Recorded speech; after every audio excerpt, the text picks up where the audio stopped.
Hello, welcome to the FSAI tutorial on how to start setting up your project, get it running, so then you can take it from there. So first of all, you should have downloaded the project. I put my project inside this folder where I have my other projects, CarMaker projects, and you can see the FSAI LTS 2026 V1. So the structure is very similar to any other CarMaker project you would have used in the past. It obviously just has some ROS stuff that we need for this FSAI project. For example, in the source folder, the SRC, like the way CarMaker works with ROS is there is a ROS node embedded inside CarMaker, and it's embedded as a plugin. So there's custom code. For example, that custom code would be inside user.c. Also, inside the ROS folder, there is a ROS2 workspace folder and another source folder here. And here we have everything that has to do with the actual ROS node. It has not much to do with CarMaker, but everything to do with the actual ROS stuff we are deploying onto the network. So I am going to go to the root of my project, and you need to be using a custom CarMaker executable for this. It is not uploaded in the project, so we don't have it here right now, but it's fairly easy to download the source code like you already have and compile it yourself. And we are going to do that right now together. That's also in the instructions that you have been provided. So how do we compile this? There is a build.sh shell script here. So this build command does everything for you in one node. I'm going to show you. I have my terminal open already, and I'm situated in my project. So now I'm just going to run my build.sh.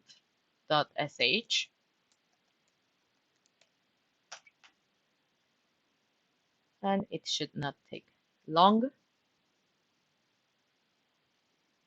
So what this is doing, it's compiling all the ROS nodes inside the ROS folder, and it also compiles CarMaker.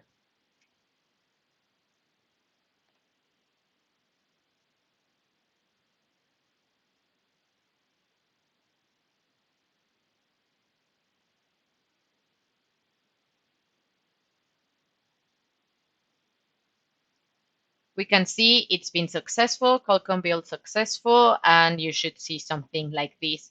Don't worry, it's very common to have an error thrown here if it's the first time you're doing it. And most of the errors you can encounter here will be documented in the documentation. So we have a doc folder, and if you click on it, you have a couple of different files which are the same thing. It's the user's guide in different formats. I'm going to open the PDF version, and this is literally what you need to read to get this going, to start, to create everything you need to do. And everything I'm going to speak to you in this video. And also the most common errors you are going to encounter. Hopefully not, but if you do, they're probably covered here. There's also an IPG forum where a lot of students in the past have asked stuff, so it is worth to check it if you have an error, and if not, well, you can reach us. So yeah, I'm just gonna go back here. The CarMaker executable I was talking to you about is here in the source folder. I can see the CarMaker Linux. So this is what we need. So now the way you start this project, it's not the traditional way where you call the CarMaker graphic user interface opener. There is an additional shell script in the project called cmstart.sh, which is here. I'm going to open it so you can see what it's written in there. So it is sourcing a specific ROS environment here that has been precompiled, and it starts CarMaker.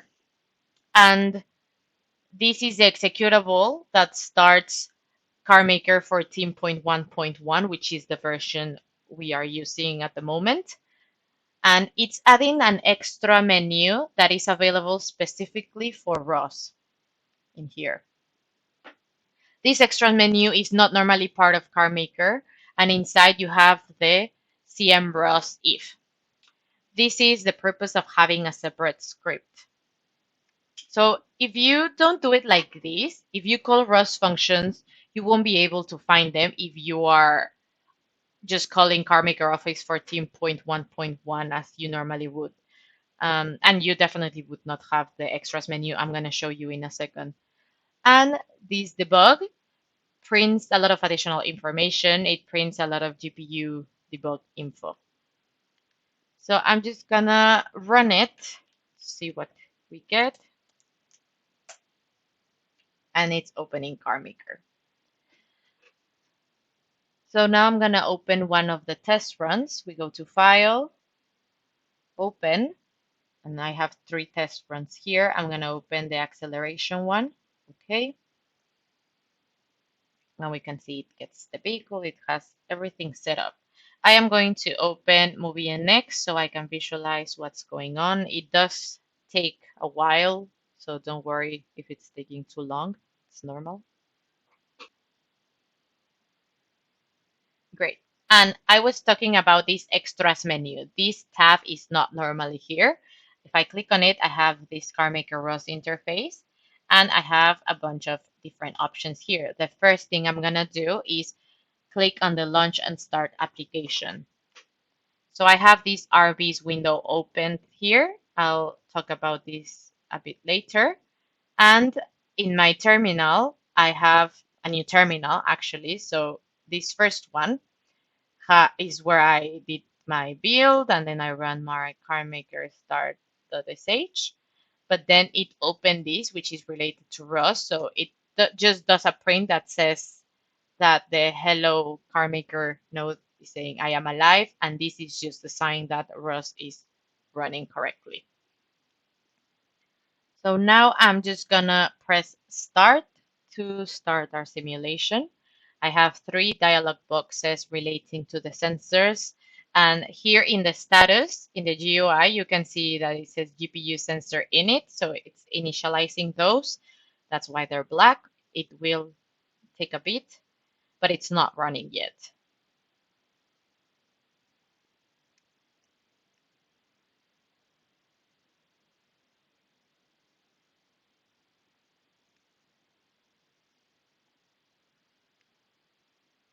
So it's loading better. Status is in preparation. I now have these 2 cameras here, and the status is now running. And actually, we can see better in the cameras. I'm going to try to arrange these the best way that I can so everything is visualized correctly. And as you can see, the car is not moving. And it's not moving because currently, the car is set to transmit signals on the ROS network and receive signals on the ROS network. And the signals that it receives are vehicle controls. So we expect the students to take this project and write their own ROS nodes that receives our sensor data and pushes vehicle controls back to the car. So you are supposed to move this car. We are just providing the interface for you to test your stuff. So currently our project deploys 4 nodes. The main one is called CarMaker. It's the one that is embedded inside IPG CarMaker, and it's a bunch of C code that needs to be compiled in a ROS code. But in that file, you have access to the CarMaker API. So you can call, for example, car.b or any signal that is available in CarMaker in C plugins. So this will also be available in this ROS node because we use the exact same header files. So that would be here I'm in the root of the project. And if I go to ROS to workspace, SRC, and this is the node I'm talking about, hello CM node. And in the SRC, I have these 2 files, which is where I can modify these and call any CarMaker signals. So I'm going to go back to my root folder. And there is a second thing that is available, and it's because it's a ROS node and it can directly publish on the ROS network. There are 3 things that we are currently publishing here. So one is a point cloud data. So this is LiDAR information. So if I zoom in this visualization of the car, so this thing on top, we created a publisher in the ROS node that takes info from this LiDAR and puts it on the ROS network. I'm going to show you. So these RVs we talked about earlier. RVs is specific to ROS and is a way to visualize certain topics that are currently published on the ROS network. So here, if I click in this little arrow, I have published the point cloud array and the marker array. So the point cloud array is all of these. And the marker array is a way to visualize an object sensor. So it's showing the cones here. There are two separate nodes, front camera RGB and front camera depth, which we can see here, sensors. And we have this LiDAR and these two cameras. There is a way to manually send topics. So if I go to extras and CarMaker ROS interface and I start RQT, terminal is gonna pop up. And if you don't see these automatically, you'll see this text and you go to plugins, topics, message publisher. So I already have one that I built here, but if I didn't, what I did is go to the topic where it is vehicle control, and you can see the others we've spoken about. Vehicle control, and then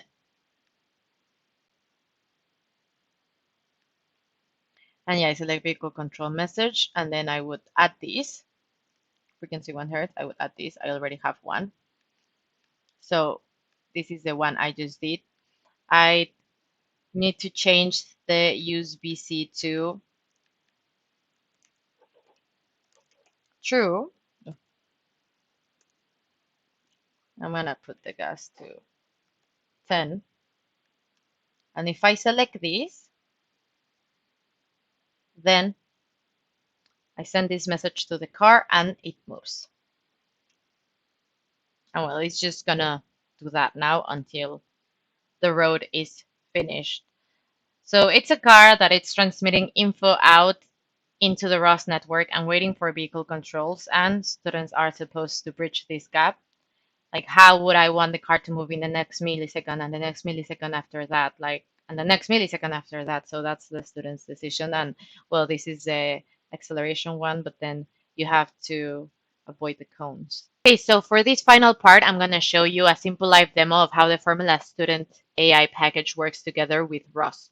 So in this setup, CarMaker runs the vehicle simulation.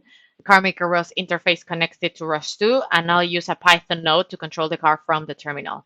So I'm going to start from scratch, also to sum up everything we've seen before in the demo. I'm going to go to my project.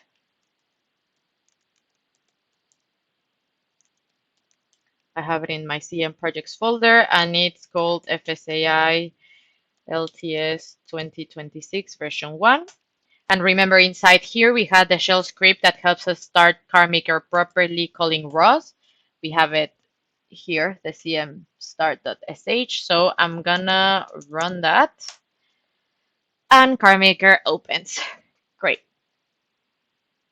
So now I'm gonna launch the ROS interface. In extras, CarMaker ROS interface, launch and start application.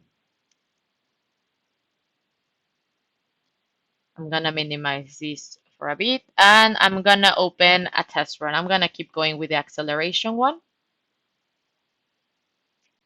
And before I press start and start running this, I'm gonna prepare my ROS environment. So I'll open a new terminal, and I'm going to prepare the ROS environment so I can run my node. So what I'm doing here is searching ROS Humble, the ROS folder from my project, and my workspace where I have my node, which I'll explain a bit more in a second. That is this last one. And I'm going to run this. So I'm going to show you where my node lives. Again, I'm going to open another terminal. So I have a workspace called Simple Demo Workspace where I put my node. And it's in inside my home folder. And if I do a list of what's inside, there is the simple driver. So here is where my node lives. I created a separate Rust2 workspace called Simple Demo Workspace, and inside it I have my package simple driver. So I'm keeping my node in a separate workspace on purpose. This is just for demonstration so I can develop and modify my node without touching the main Formula Student project. But now I'm going to explain what you should do. So if I go back to my root, I'm going to go where my project is again. And inside here, remember we had a ROS folder. So I'm going to go to that ROS folder. Inside that ROS folder, we had a ROS2 workspace folder. And if I do a list of what's there, we have another source folder. So I'm going to change to that. And if I do an ls, so this is the workspace provided by the Formula Student project. So for the competition, this is where your own ROS2 packages should go. So this ensures everything builds together and integrates correctly with CarMaker. Now let me explain what my node actually does before I run it.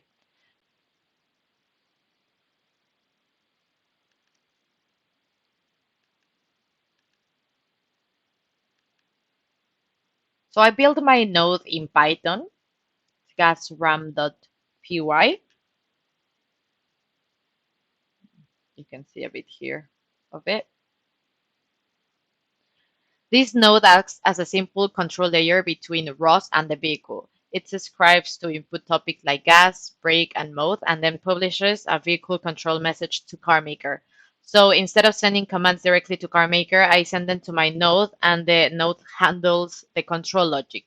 So in a real system, this node would be replaced by perception and planning algorithms. So now I'm going to start my simulation. And I'm actually going to open Movie NX also so we can have a full picture.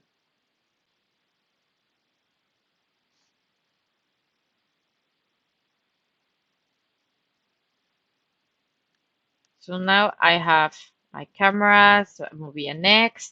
It says running. So I'm going to go back to the terminal where I searched everything and I'm going to start my node.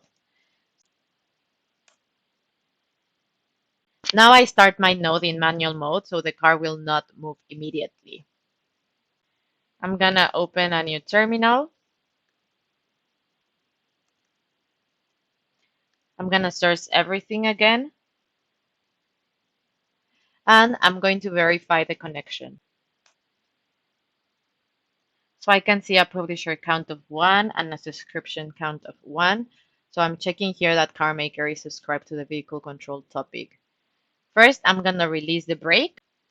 So here I'm saying that the brake has a value of 0, and actually in our other terminal, we can see that the value of the brake is 0, but it's just a precaution.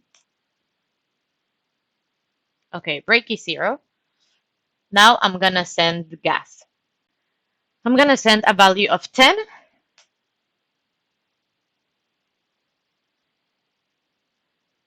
And this goes into my node, which converts it into a vehicle control message and sends it to CarMaker. So the car is moving now. So I'm going to send it a brake. I'm going to put the brake. So with the command we did before, instead of 0, I'm going to put 0.5. Let's see if it, yeah. So it's braking slowly. Does it make it? Yes. And if I see my other terminal, you can see that I have a gas of 1 here and a brake of 0.5. So if I release my brake again, obviously the car will continue to move. So let's finish on that. So if I put my brake again to 0,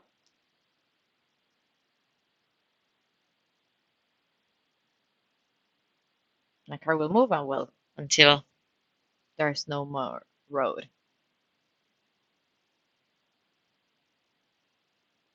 So in this demo, I send commands from the terminal, the node processes them, publishes vehicle control, and CarMaker responds in real time. So this is the same interaction model used in the competition.